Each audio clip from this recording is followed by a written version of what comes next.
in association with Karuna Hospital, Budanilakantha 13, Chunikhel, our medical partner.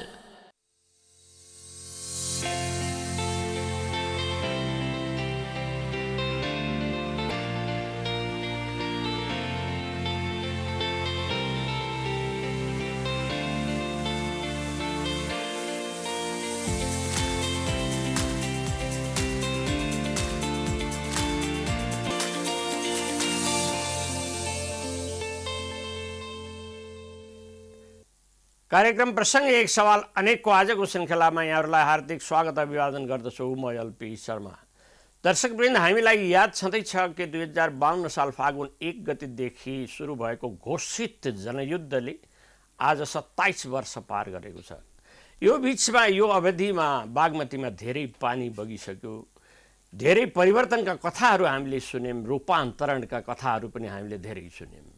तर परिवर्तन त रूपान्तरण र परिवर्तनहरू नेताकोमा देखियो, कार्यकर्ताकोमा त देखियो, तर जनता भने जहाँको तहीँ नै छन्। नदी किनारमा जातीय विभेदका कारण मान्छेहरू मारिने क्रम यत्तिकै चलिराखेको छ। जातीय विभेदका कारणबाट घरबाट निकालिने कुराहरू पनि चलिराखेकै छ। एक तल्लो जाति भनिएका मान्छेहरूको घरमा बहालमा बस्न पनि मान्छेहरू नआउने स्थिति अवस्था छ। उतातिर यो बोक्सीको आरोपमा महिलाहरू कुटिएकै अवस्था छन्। देशमा रोजगारी छैन भनेर विदेश जानेहरूको लर्कोमा कुनै कमी आएको छँदै छैन। नुनको मूल्य 230 रुपियाँ तिरेर खानुपर्ने स्थिति अवस्था उस्तै छ। त्यसैले आधारभूत रूपमा जनताको आजीविकामा कुनै परिवर्तन आउन सकेन, सत्ता मात्रै परिवर्तन भयो। अब यो विषयमा चाहिँ हामीले अलिकति समीक्षात्मक ढङ्गबाट हामीले यसलाई हेर्नका लागि एक विशिष्ट अतिथिलाई हामीले आज आमन्त्रण गरेका छौँ। उहाँ हुनुहुन्छ वरिष्ठ पत्रकार तथा विश्लेषक नरेन्द्र जङ्गपिटर। उहाँसँग बसेर हामीले जनयुद्धतर्फ केही क्षण फर्केर हेर्नेछौँ र त्यसपछिको अर्को समयमा अहिले एमसिसी चाहिँ एउटा चाहिँ आम जनताको चासो जनसरकारको विषय बन्न गएको छ। टोल छिमेक चिया पसलहरूमा एमसिसी छ। एमसिसीले पुरै पराक्रम सत्ता गठबन्धनमा पनि एक पराक्रम ल्याएको छ र निकै हल्लाएको स्थिति अवस्था पनि छ। र यति तीव्रताका साथ यो एमसिसी किन प्रवेश हुन खोज्दैछ, यस बारेमा पनि हामीले आज केही क्षण अन्तर्संवादमा चर्चा गर्नेछौँ। अब विलम्ब नगरी म उहाँलाई यस कार्यक्रममा हार्दिक स्वागत गर्छु। स्वागत छ सर यस कार्यक्रममा। हस्, धन्यवाद। अब नरेन्द्र सर, हाम्रो अन्तर्संवादको सिलसिला यसैबाट सुरु गरौँ कि मैले अघि मेरो ओपनिङमा केही छोटो कुरा मैले बताएको थिएँ। जनयुद्धको 27 वर्षलाई फर्केर हेर्दा यसलाई विभिन्न कालखण्डहरूमा खण्डित गरेर, जस्तो 52 देखि 57, 57 देखि 63, 63 देखि 70 अनि 72 देखि अहिलेसम्मको समयलाई टुक्रा टुक्रा पारेर हेर्दा कस्तो देखिन्छ?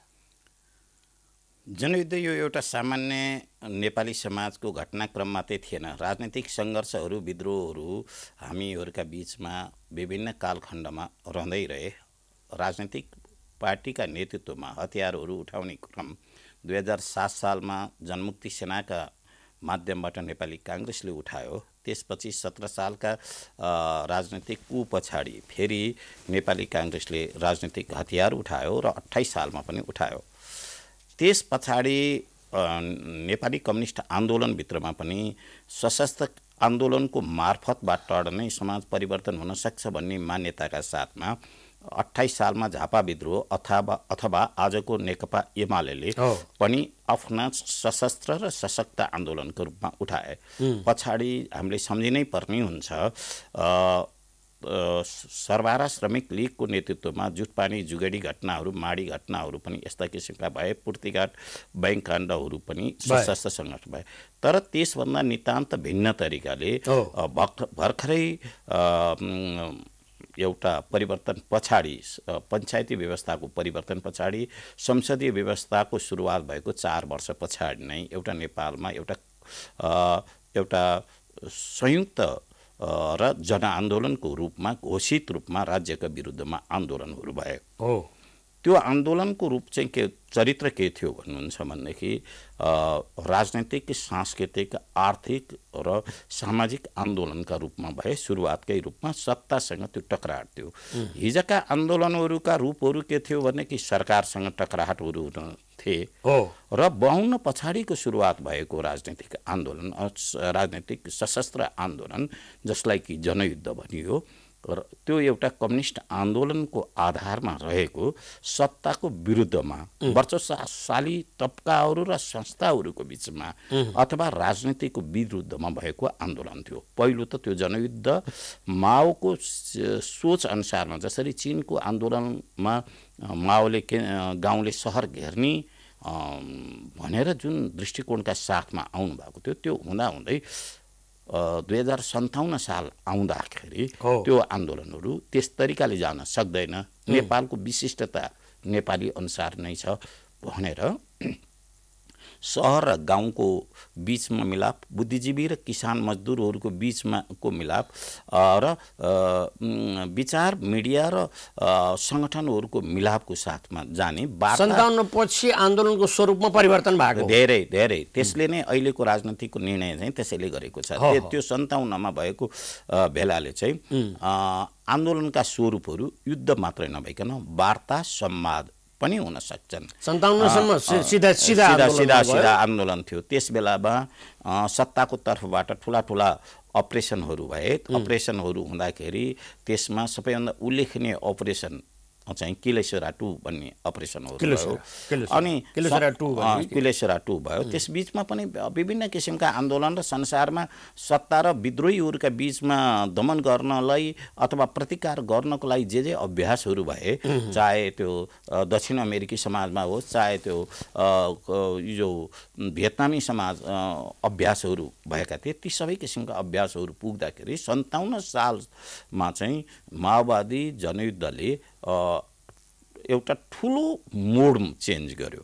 त्यसले एउटा के धारणा ल्यायो भने वार्ता संवाद, त्यसले गर्दाखेरि संविधान सभाको चुनाव, अन्तरिम सरकार, यस्ता किसिमका चिजहरू ल्यायो।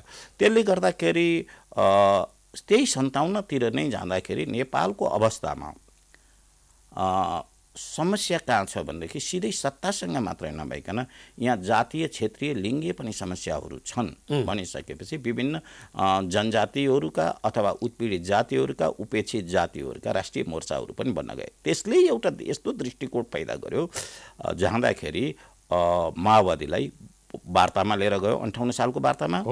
त्यस पछाडि फेरि दोस्रो अनि फेरि राजनैतिक घटनाक्रम पनि यस्तो तीव्र तरिकाले बढे। यसै बीचमा राजदरबार हत्याकाण्डहरू भयो र अनि त्यताबाट सत्तामा सक्षम असक्षम भन्ने किसिमका कुरा पनि भए। दरबार पनि सशक्त तरिकाले जाने कि संसद असम तरिकाले जाने भन्ने किसिमको पनि कुरा भयो। अब गिर्जाबाबुले नै स्वयं तरिकाले सैनिक परिचालन गर्दाखेरि दरबारले अस्वीकार गरेपछि भएन भन्ने किसिमका भए। त्यसो हुँदाखेरि संसद र दरबारका बीचमा पनि टसलहरू भयो। यी सबै चिजहरूको घटनाक्रममा चाहिँ गइसकेपछि 58 सालमा वार्ता भयो। त्यो वार्ताका साथमा पनि त्यो त्यससम्म नेपाली उसमा दुईटै तर्फबाट विद्रोही र सरकारको तर्फबाट झन्नै 1500-1600 भन्दा माथि मान्छेहरूको हताहत पनि भएको थियो। त्यति मात्रै भएको थियो जुन पछाडिका क्रममा यी चाहिँ अगाडिहरू भयो। पहिलो वार्तासम्म त्यति हताहती थियो। त्यति नै थियो। त्यस पछाडि त्यो जुन विद्रोही र सरकार पक्ष बीचमा भएका वार्ता जो बर्दियाको यो ठाकुरमा भएको थियो, त्यसमा म स्वयं पनि विद्रोहीको पक्षबाट सहजकर्ताको रूपमा रहेको थिएँ हैन। यी सबै चिजहरू देख्दाखेरि अगाडि त बढ्यो र सत्ताले यथास्थितिमा रहन चाहने, विद्रोहीहरू चाहिँ त्यसलाई फेर्न चाहने। त्यसो हुँदाखेरि सम्झौताका टेबलहरू हुन सकेनन्। त्यसले गर्दाखेरि टसलहरू अगाडि बढ्दै गए। टसलहरू अगाडि बढ्दै जाँदाखेरि त्यो समस्या हल हुन सकेन। माओवादीहरूले पनि त्यसबेला विश्वका 7 प्रमुख शक्तिहरूलाई हामी चाहिँ अहिले वास्तविक सरकार चाहिँ हामी हौँ, हामीसँग डिल गर भनेर विश्वका 5 संयुक्त राष्ट्र सङ्घका स्थायी समितिका सदस्यहरू र हामीलाई सबैभन्दा सरोकार राख्ने भारत र अर्को कुरा चाहिँ संयुक्त राष्ट्र सङ्घ गरेर 7वटालाई पत्रसम्म पनि लेख्यो। त्यसले गर्दाखेरि एकातर्फ आन्दोलन पनि चलिरहेछ, एकातर्फ वार्ता पनि चलिरहेछ, अर्को स्थितिबाट सत्ताले संसदवादी पार्टीहरूलाई कुनै महत्त्व नदिएर धकेली पनि राखेको छ। यस्तै बेलामा फेरि दोस्रो वार्ताहरू पनि भए। दोस्रो वार्ता चाहिँ त्यो पहिलो वार्ता संसदीय शक्ति दरबार सेनासँग रहेको थियो। यो बर्दिया ठाकुरद्वाराको सम्मान आइपुग्दाखेरिको वार्ता। तर दोस्रो वार्ता चाहिँ सिधै तरिकाले प्रत्यक्ष दरबारसँग नै थियो। त्यसको नेतृत्वहरू अब कानुनी रूपबाट त प्रकाश चन्द्र लोहिनीको नेतृत्वमा थियो र खास नेतृत्व डिजुरे त प्रकाश चन्द्र लोहिनीको नेतृत्वमा थियो। डिफ्याक्टो चाहिँ कमल थापा हुनुहुन्थ्यो। कमल थापा हुनुहुन्थ्यो। त्यो चिजहरू हुन सक्दैनथ्यो, जान सक्दैनथ्यो। त्यसले अब विषय म हापुरेमा पनि रहेको हुँदाखेरि मेरो त्यस बेला सेनाले वार्तालाई अगाडि लिएर जान चाहँदैनथ्यो। जसमध्येमा तपाईँको रामेछापको दोरम्मामा त्यही वार्ता चलिरहँदाखेरि 19-20 जनाको सामूहिक हत्याहरू भयो। यी सबै चिजका साथमा के थियो भनेदेखि वार्ता चाहिँ दुई पक्षको के देख्थेँ भनेदेखि मैले टुङ्ग्याउनु भन्दा नि टङ्ग्याउने अथवा पर धकेल्ने त्यो चिज र शक्ति सुदृढीकरण गर्ने अथवा एकले अर्कालाई चाहिँ नाडी छाम्ने भन्दा बाहेक निकास निकाल्ने जस्तो किसिमको देखिएको थिएन, जसले गर्दाखेरि हापुरे वार्ता पनि असफल भयो। त्यसै बेलामा अब दरबारले संसदीय शक्तिहरूलाई पर धकेल्ने अथवा त्यति मात्र नभइकन प्रमुख नेता गिरिजाप्रसाद कोइरालाको चाहिँ रत्न पार्कमा भएको तपाईँले देखिहाल्नुहुन्छ, टाउको फुटेको स्थिति देख्न सक्नुहुन्छ, कतिपय चिजहरू हुन्थ्यो। अब त्यसपछि संसदीय शक्ति पनि नयाँ फेरिन तयार भएको, माओवादीले पनि यसै तरिकाले जान सकिँदैन भन्ने किसिमका चिजहरू भइसकेपछि यो वार्तालाई चाहिँ अब चाहिँ संयुक्त आन्दोलनको रूपमा फेर्नुपर्छ भन्ने तरिकाले 62 साल मङ्सिरमा एउटा संसदीय 7 संसदीय शक्तिहरू र माओवादीको बिचमा वार्ता भएर संयुक्त रूपमा आन्दोलन स्वीकार गर्ने। त्यहाँ कतिपय विषयहरू चाहिँ कस्ता पनि घोषणा गरिएको छन् भनेदेखि टेक्निकल विषय कुटनैतिक भाषाहरू चाहिँ त्यहाँ राखिएको हुँदाखेरि अहिले माओवादीले उठाइरहेका चिजहरूलाई त्यहाँ चाहिँ घोषित रूपमा नभएका छन् र पेटबोलीमा जस्ता तरिकाले देखिन्छन्, जसको परिणाम चाहिँ अगाडि गयो र नेपालको विश्वमै भएका द्वन्द्वहरूमा नयाँ तरिकाले ल्यान्डिङ जुन तरिकाले भयो, जो पक्ष विपक्षमा लडेका शक्तिहरू स्वयं एक ठाउँमा आएर एउटा नजिरको रूपमा शान्ति वार्ताहरू भए, नत्र नै दुईटै तर्फबाट त्यस बेला पनि नेपाली सेना दरबार संसदीय शक्ति माओवादीहरूले ठुलो जनधनको एउटा ध्वस्त हुनबाट बचाएर जुन घटना घटे जतिसम्म त्यो चाहिँ बुद्धिमत्तापूर्ण तरिकाले निकासको रूपमा लिएर आएको थियो। किनकि एकले अर्कालाई युद्धकैबाट पराजय गराउन सक्ने अथवा नष्ट गराउन सक्ने अवस्थाहरू थिएन। अर्को पक्ष के थियो भनेदेखि अहिले पनि हामीले तपाईँको सुरुवातको बेलामा पनि राखेको जस्तै तरिकाले यो अत्यन्तै संवेदनशील भूसंवेदनशील देश, सानो देश, भूसंवेदनशील देशमा युद्धहरू चलिरहन सक्दैनथे, चलिरहन सक्दैनथ्यो र अनि अर्को विश्वव्यापी रूपमा भइरहेका घटनाक्रमहरू पनि यसै बिचमा जुन घटनाक्रमहरू अगाडि देख्यौँ हामीहरूले, यसले पनि धान्न तान्न घिसार्न पनि युद्धहरूलाई सक्दैनथ्यो। अब नारायण सरलाई मैले यहीँनिर एकछिन रोकेर मैले अगाडि के गरेँ भनेदेखि सरले भन्दै हुनुहुन्थ्यो कि यो नेपालको जुन शान्ति प्रक्रिया छ यो शान्ति विश्वकै लागि एउटा उदाहरणीय रूपमा प्रस्तुत भएको, दुवै पक्ष सामेल भएर हामीले यसरी जान्छौँ भनेको एउटा नयाँ मोडलको रूपमा छ। त्यो कुरा ठिकै छ, बृहत शान्ति सम्झौतामा हस्ताक्षर पनि गरियो, प्रक्रिया अगाडि बढाइयो। शान्ति मतलब दुईतिरको चाहिँ युद्ध चाहिँ नि को स्थगनको लागि मात्रै थियो कि त्यसभन्दा अगाडिका दिनहरू जुन छन् संविधान सभाको दुईचोटि चुनाव हुनु पर्यो, त्यसबाट पनि खासै उपलब्धि हासिल हुन सकेन, सत्ताको परिवर्तन भयो, माओवादी चाहिँ जुन जनयुद्धमा सामेल थियो उसले उसकै हातमा सत्ता गइसक्दाखेरि पनि खास गरी चाहिँ नि यो नेपाली समाजलाई रूपान्तरणको दिशामा लैजान जे पर्थ्यो त्यस काम त खासै हुन सकेन नि सर। एउटा भनाइ छ यो वहाँ जाने बाटो यो बाटो कहाँ जान्छ भनेर एउटा अमेरिकन रेड युनियनसँग गोराले सोधेछ। सोद्धाखेरि हे बटुवा तिमी हिँड्दै जाऊ बाटो बन्दै जान्छ तिम्रा पैतालालाई हेरेपछि अरूले तिम्रा बाटोलाई पछ्याउँछन् र सामान्य ती डोबहरू मूल बाटोमा फेरिन्छ। कुनै पनि शक्तिहरू विद्रोहात्मक तरिकाले आइरहेको माओवादी सम्मान पनि शान्ति युद्धमा आइपुग्दाखेरि उनीहरूसँग कुनै किसिमका त्यस्ता रोड म्यापहरू पूर्वमा रोड म्याप भएको देखिँदैन। चाहे त्यो सेनाको व्यवस्थापन होस् हतियारको व्यवस्थापन होस् सरकारमै जाँदाको व्यवस्थापन होस् त्यसपछि त्यो थिएन। 57 साल 58 सालमा एउटा 58 सालमा माओवादी एउटा किसिमको नीति के जाहेर गरेका थियो भने प्रमुख नेतृत्वहरू चाहिँ सरकारमा नजाने मूल कुरा बाबुरामजी प्रचण्डजी लगायतको फर्स्ट रोको चाहिँ कोही पनि सरकारमा नजाने उनीहरू अभिभावकको रूपमा जाने र दोस्रो तहको नेतृत्वले मात्रै सत्तामा जाने भन्ने किसिमको नीति चाहिँ त्यो 58 सालकै नीति थियो जसको परिणाम बाबुरामजी र प्रचण्डजी सत्तामा जानु भएन। अब मोहन वैद्य त्यस बेला त जेलमा भर्खरै निक्लिनु भएको थियो अनि सीपी गजुरेल भर्खरै निक्लिनु भएको थियो र जाँदाखेरि पहिलो सरकार जुन महाराजीको नेतृत्वमा गयो त्यो 58 सालको एउटा नीति अनुसारकै 21औं सदीको जनवाद भन्ने माओवादीको एउटा नीति छ त्यसले के गर्ने भन्ने किसिमको एउटा धारणा राखेको छ त्यसै अनुसारको गएको थियो। तर पछाडिका बेलामा के छ भने हरेक युद्ध विद्रोह आन्दोलन क्रान्तिले व्यक्तिलाई एउटा संस्थालाई एउटा देशलाई पुरै जनतालाई के जगाएको हुन्छ भने कि अत्यन्तै ठुलो महत्त्वाकांक्षा जगाएको त्यो महत्त्वाकांक्षालाई पुरा गर्न सक्ने अवस्था भने हुँदैन त्यो धरातलमा अवस्था हुँदैन आर्थिक रूपमा हुँदैन राजनीतिक रूपमा हुँदैन तर त्यो सबैको महत्त्वाकांक्षा त हुन सक्थ्यो।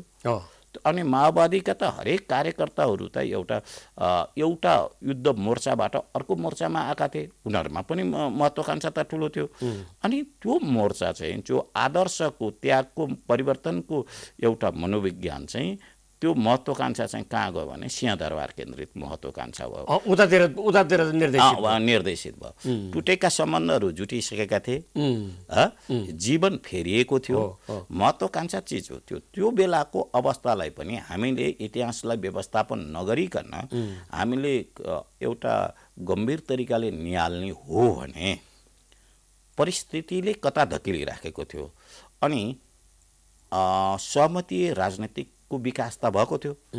सहमति राजनीतिक विकासमा जुन तरिकाले परिवर्तनको लागि हामी विद्रोही र संसदीय शक्तिहरू एक ठाउँमा बसेर जानुपर्छ भन्ने किसिमको जो चिज थियो फेरि सरकार नयाँ चिज आउने बित्तिकै भित्र रहेका आफ्ना स्वत्वका ग्रन्थीहरू जो काखमा लुकिरहेका स्वत्वका ग्रन्थीहरू आफ्नै सल्बलाउन थाले अनि त्यसपछि माओवादीहरूमा पनि एउटा युद्धको ह्याङओभर रह्यो र आफूले चाहिँ यो सत्तालाई पचाइदिन्छु भनेर भन्ने किसिमको रह्यो। हामी त यत्रो त्याग बलिदान गरेर आएको हतियार उठाएर आएको शक्तिहरू भनेर भनेका थिए तर उनीहरूले के सोचेनन् भने 2061-62 सम्ममै आइपुग्दाखेरि उनका क्रिम क्याडरहरू फिल्ड नेताहरूको चाहिँ 70% हत्या भइसकेको थियो बाँकी रहेको 30% मात्रै थियो। त्यो कोही चाहिँ एक दिनका माओवादी थिए कोही एक महिनाका माओवादी थिए कोही एक वर्षका माओवादी थिए। उनीहरूले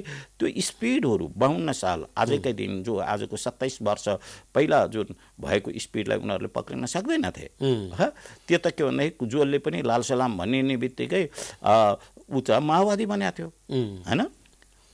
तर वस्तुस्थिति के थियो भने कि फरक मोर्चामा आएको थियो योद्धाका लडाईँका योद्धाहरू पनि हिजो जनमुक्ति सेना हुन सक्थे भने फरक मोर्चाका त लडाईँका पात्र को हुन सक्थ्यो मिडिया हुन्थ्यो बुद्धिजीवीहरू हुन्थे अनि त्यताबाट तपाईंको सांस्कृतिक कर्मीहरू हुन्थे क्याम्पसका थिङ्क ट्याङ्करहरू हुन सक्दथे अथवा विभिन्न शक्तिहरू हुन्थे।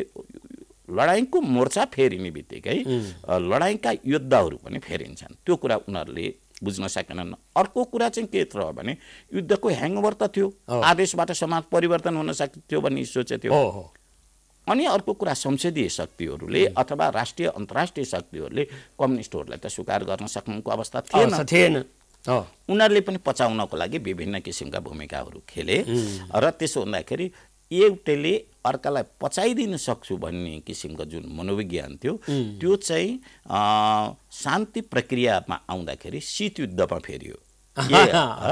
यो शीतयुद्ध चाहिँ माओवादी र उनका बीचमा रह्यो, जसको परिणाम चाहिँ के भयो, एकातर्फ माओवादीलाई खुइल्याउनको लागि अथवा माओवादीलाई एक्सपोज गराउनलाई अंशमा खेलेर समग्रमा आक्रमण गर्न थालियो।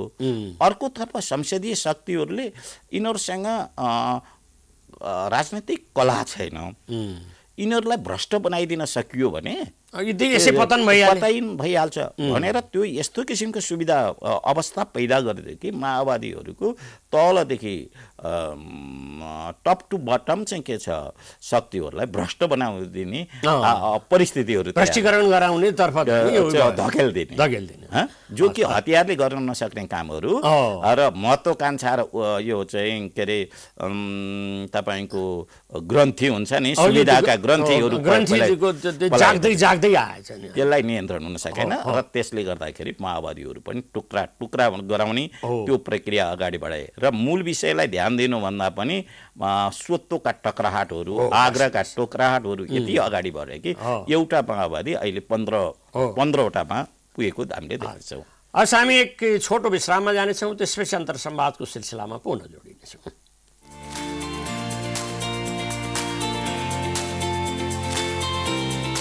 In association with Karuna Hospital, Budanila Kanchatera, Chunikhel, our medical partner.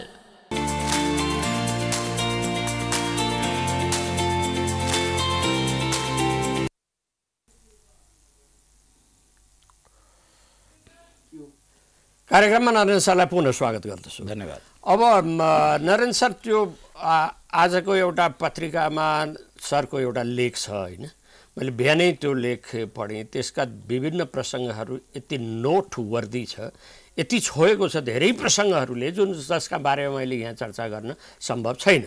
त्यसको दुईटा मात्रै प्रसङ्ग मैले उठाउन चाहन्छु कि सरले यो नै भन्नुभयो, एक मान्छेभित्र यति धेरै मान्छे देखिँदो रहेछ।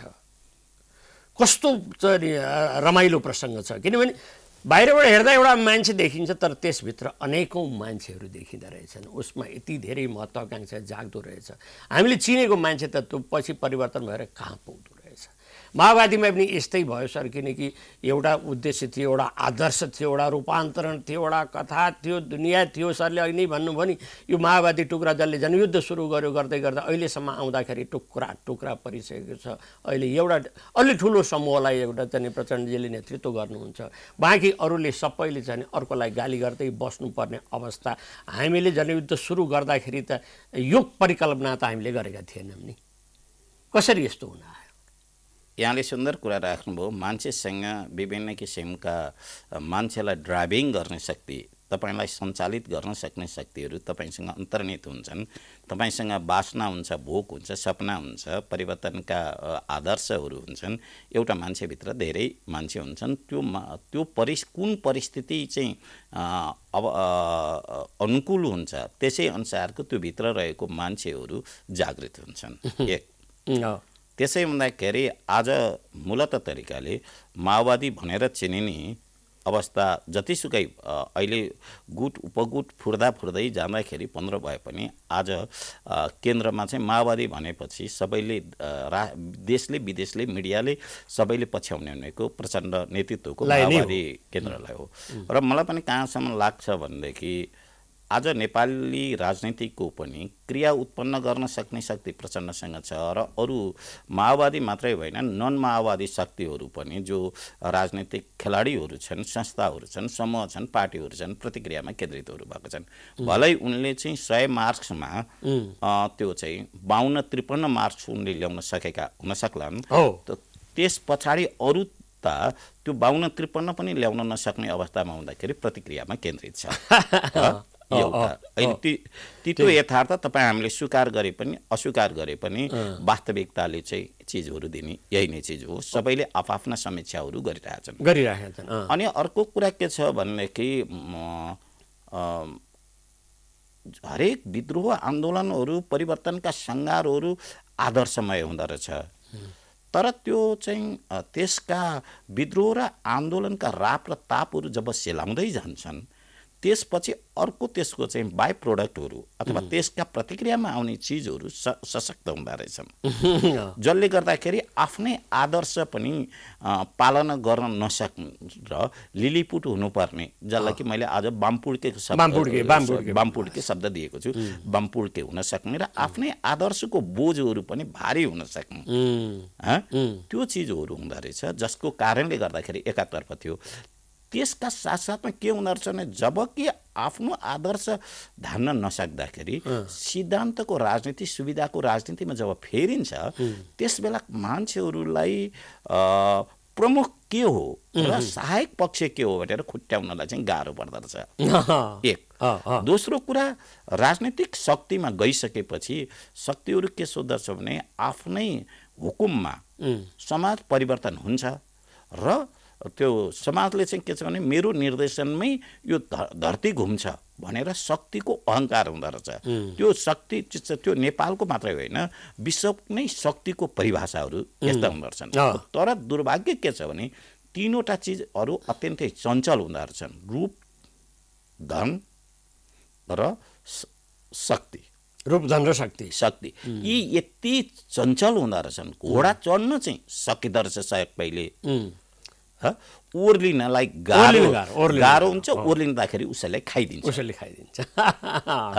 यो स्थिति जसरी राजनीतिक पार्टीहरूलाई भएको थियो, जो अब हामीले नै देखिरहेका छौँ, भोगिराखेका छौँ र अभ्यास पनि गरिरहेका छौँ। देख्ने, बोल्ने, हुने र गर्नेको बीचको अन्तर जो रह्यो त्यो माओवादीलाई पनि र अरू पार्टीलाई पनि। र तपाईँलाई अझ म देशमा विभिन्न क्षेत्रमा घुम्दछु, तर तपाईँलाई एउटा अनौठो कुरा तपाईँलाई बताउँ, यदि राजनीतिक पार्टीहरूको झन्डा निकालिदिने हो भने, साइनबोर्ड निकालिदिने हो भने, लाल सलाम र जय नेपाल शब्दलाई निकालिदिने हो भने कुनै पार्टीहरू आज फरक छैनन्, सबै एउटै बराबर छ। माओवादीदेखि लिएर गएर फोरमसम्म, काङ्ग्रेसदेखि लिएर गएर एमालेसम्म, एकीकृत समाजवादीदेखि लिएर गएर उच्च उनीहरूले राजनैतिक चरित्रहरू, राजनैतिक भिन्नताहरू कसैका बिचमा लिएर जान सकेका छैन। चरित्र स्वभाव सबै एउटै छ, बराबर छ। अनि तपाईँको यत्रो आदर्शका साथमा नाफाको जिन्दगी लिएर फर्केको माओवादीमा पनि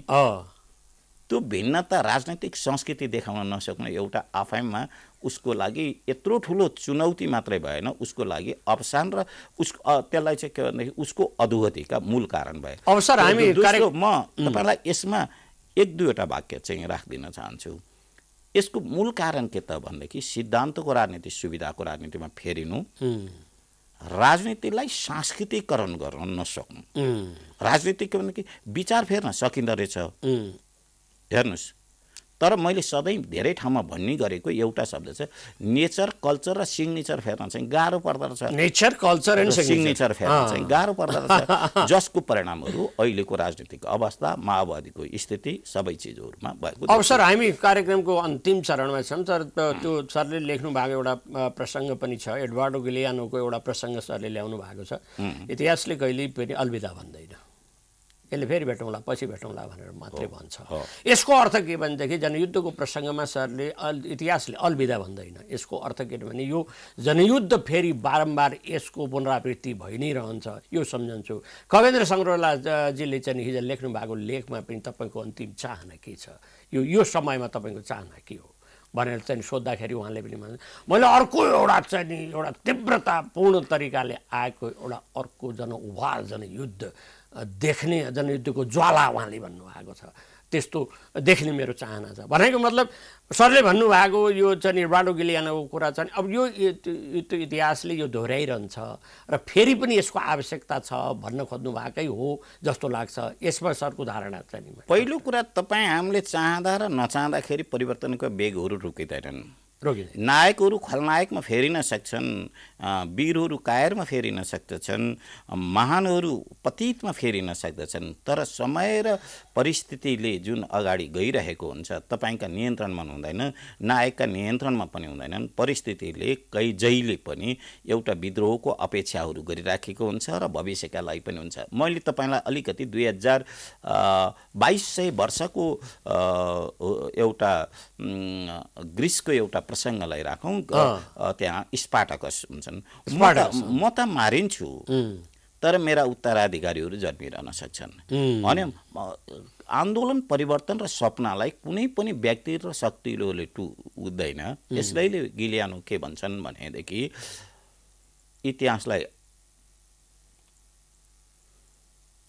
इतिहासले तपाईलाई इतिहास तपाईँ छोड्न चाहनुहुन्छ भने पनि इतिहासले तपाईलाई छोड्दैन। आदर्श तपाईले छोड्नुहुन्छ भने नि आदर्शले आएर तपाईलाई सपनामा पनि आतंकित बनाउँछ। त्यसैले गर्दाखेरि हरेक आन्दोलन परिवर्तनहरू चिहानमा पुरिएका शहीदहरूले पनि चिच्याएर आउँछन् र तपाईँलाई लिएर जान्छन्। मैले भनेको के भनेदेखि तपाईँ कुनै पनि शक्तिले यदि इतिहासका वेगलाई रोक्छु भनेदेखि त्यो हिमनदीलाई रोकेको जस्तो हुन्छ। तपाईँ केही चिनलाई त बाँध लगाउन सक्नुहुन्छ, त्यो बाँधको पनि एउटा सीमा समस्या हुन्छ र त्यसलाई तोडेर हिमनदी जान्छ। त फेरि बाँध तोडिएको हिमनदीले चाहिँ सबैलाई सखाप बनाएर लिएर जान्छ। त्यसो हुँदाखेरि आशा र सपनाहरू कहिले पनि मर्दैन। अब सर हामी एकदमै कार्यक्रमको अन्तमा छौँ। अब यो राजनीतिक सत्ता आरोहणकै लागि यो 15-17 हजारको चाहिँ बलिदानीबाट चाहिँ परिवर्तन आयो, संविधान सभाको कुरा आयो, त्यसपछि सङ्घीय लोकतान्त्रिक गणतन्त्रमा गयौँ र पनि चाहिँ मैले सुरुमै भनेको छु जनताको आधारभूत अवस्था र स्थितिमा केही परिवर्तन नै भएन। त्यसकारण चाहिँ नि अब जनताहरूमा पनि एउटा आशाको सञ्चार गर्न सकिने a green light at the end of the tunnel केही छ कि छैन? छन्। त्यसो हुँदाखेरि हरेक पार्टीका कार्यकर्ताहरू र प्राज्ञिक समाजहरू, पब्लिक इन्टेलेक्चुअलहरूले सचेत भएर तितो यथार्थलाई अगाडि लिएर जानुपर्छ। एउटा टास्क माओवादीले पुरा गर्यो, त्यो टास्क अब अगाडि जान सक्थ्यो सक्दैन थियो त्यो कुरा के होइन। राज्य सत्ताको चरित्रहरू फेर्नलाई उसले जुन भूमिका खेल्यो त्यसलाई चाहिँ मेटरलाइज गर्नलाई उसले आफ्नै नारालाई, आफ्नै कार्यक्रमलाई व्यवस्थापन गर्नलाई ऊ कति चुकेन त्यसको इतिहासलाई समीक्षा छोडिदिउँ। तर के छ भनेदेखि सपना ध्वस्त भएको हुँदैनन् र जुन एउटा आशाका बीचमा परिवर्तनलाई त्यस आशा र सपनाको नेतृत्व गर्न नसकेको शक्तिहरू जो आइसकेपछि हरेक कार्यकर्ताहरू जनताको रूपमा फेरिनुपर्ने हुन्छ। अहिले राजनीतिक पार्टीहरू आफ्ना कार्यकर्तालाई जनतालाई भिडमा फेर्न चाहिरहेछन्। भिडबाट आफू कसरी उम्किने र आफैले कसरी सोच्ने यो एउटा चुनौती काङ्ग्रेस, एमाले, माओवादी, फोरमका सबै कार्यकर्ताहरूलाई छ। नेताहरू कार्यकर्ताहरूलाई भिडमा फेर्न चाहिरहेछन्। त्यसबाट बसेर पछि हाम्रो युगीन दायित्व के हो त भनेर सोच्न थाल्दछन्, सचेत हुँदछन्। चेतनामाथिको जुन प्रहार भएको छ त्यसलाई बचाउन सक्दाखेरि हामीले नयाँ भविष्य पनि आउँछ र देखाउनु पनि पर्छ। सर, अधिक व्यस्तताका बीच प्रदान गर्नुभएको समय र संवादको लागि मेरो व्यक्तिगत र टिमको तर्फबाट हार्दिक धन्यवाद दिन्छ। हस्, धन्यवाद। हस् त दर्शकवृन्द, आज हामी वरिष्ठ पत्रकार तथा विश्लेषक नरञ्जन पिटरसँग बसेर जनयुद्धको 27 वर्ष पछि हामीले पछाडि फर्केर पनि हामीले केही कुराहरू गऱ्यौँ कि जनयुद्धको जुन हाम्रो सुरुवात थियो एउटा ठुलो चाहिँ महान आदर्शका साथ सुरु गरी यसको ओनरसिप हामीले लिने कुरामा हामी किन शिथिल, किन कमजोर बन्दै गइराखेका छौँ, किन हामीले खास आफ्नो आचरण र व्यवहारमा परिवर्तन गर्न सकिराखेका छैनौँ, यस कुरालाई मनन गर्नुपर्छ र सिद्धान्तको राजनीति सुविधाको राजनीतिमा परिणत नहोस्, एक आदर्श र मूल्यको राजनीति विस्थापित होस् भन्ने कामना आजकै दिनमा हामीले गर्न चाहन्छौँ। फेरि अर्को दिन अर्कै व्यक्तिसँग अर्कै प्रसङ्गमा जोडिने भाषा गर्दै आजको यस कार्यक्रमलाई यहीँ बिट मार्न चाहे। प्राइम टाइम टेलिभिजन हेर्दै गर्नुहुनेछ। हस्त, नमस्कार।